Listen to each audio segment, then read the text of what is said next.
दर्दिया ना जान राम। आज करी हैया दैया बहुते पिराए मोरे राजा दर्दिया ना जाने राम। आज कमरिया बहुते पिराए मोरे राजा दर्दिया ना जाने राम। मोरे भले माँ दर्दिया ना जाने हो मोरे भले माँ दर्दिया ना जाने राम। आज कल हैया दया बहुते पिराए मोरे राजा दर्दिया ना जाने राम। आज कल हैया दया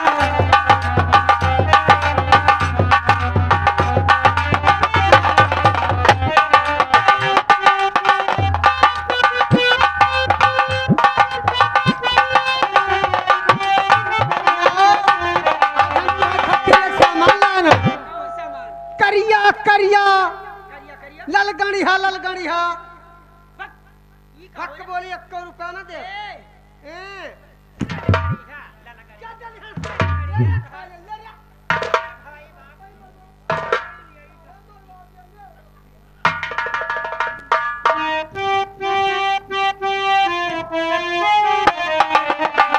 सासो जे तोरे पैया में लागो सासो जी तोरे पैया में लागो। जहाँ पिराए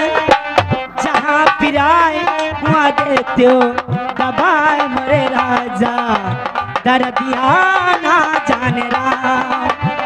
जहाँ पिराए वहाँ दर्दिया ना जाने राम।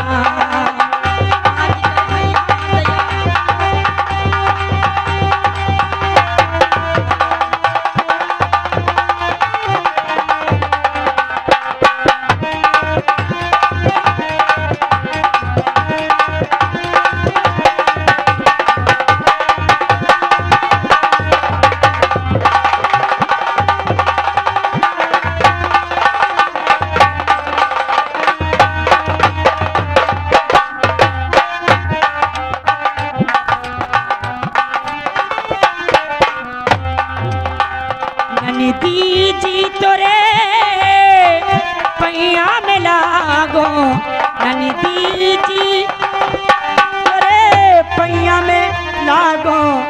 जहाँ पिराए हुआ देते हो दबाए मोरे राजा दर्दिया ना जाने राम। जहाँ पिराए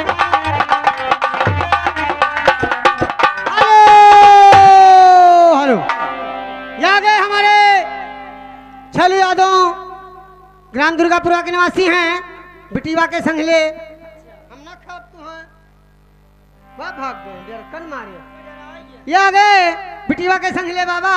ये 50 रुपए मेरे लिए शानदार नाम आया है। हम और हमारे पार्टी से कोर्स धनभाग उन्हें लाख लाख शुक्रिया। चलती रहो।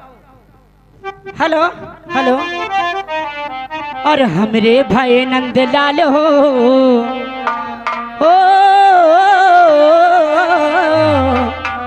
और हमरे भाई नंदलाल हो चली आयो नदिया। हमरे भाई नंदलाल हो चली आयो नदिया।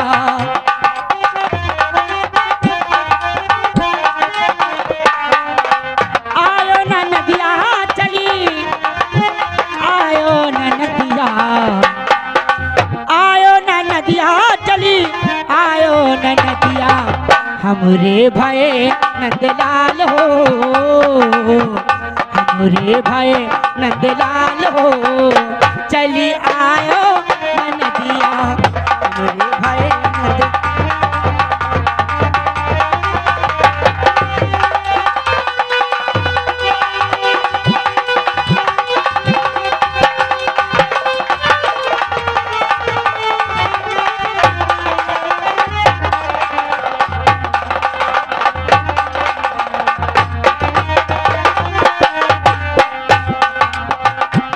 सूती के कपड़ा न लायो न नदिया, सूती के कपड़ा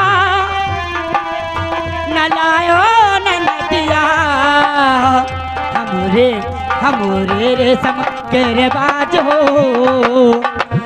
हमरे रेशम के रिवाज हो, चली आयो न नदिया, हमरे रेशम के रिवाज हो, चली आयो न नदिया।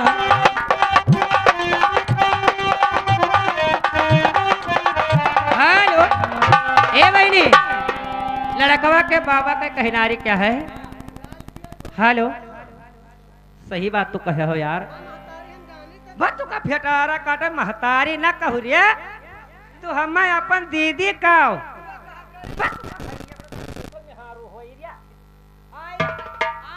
हवादारी यहाँ आओ। ए 50 रुपया पर्सनल शानदार इनाम आया है, और उनके लिए मैं क्या कहती हूँ, अरे जब तू राजा अरे हंस के मांगे के कब ना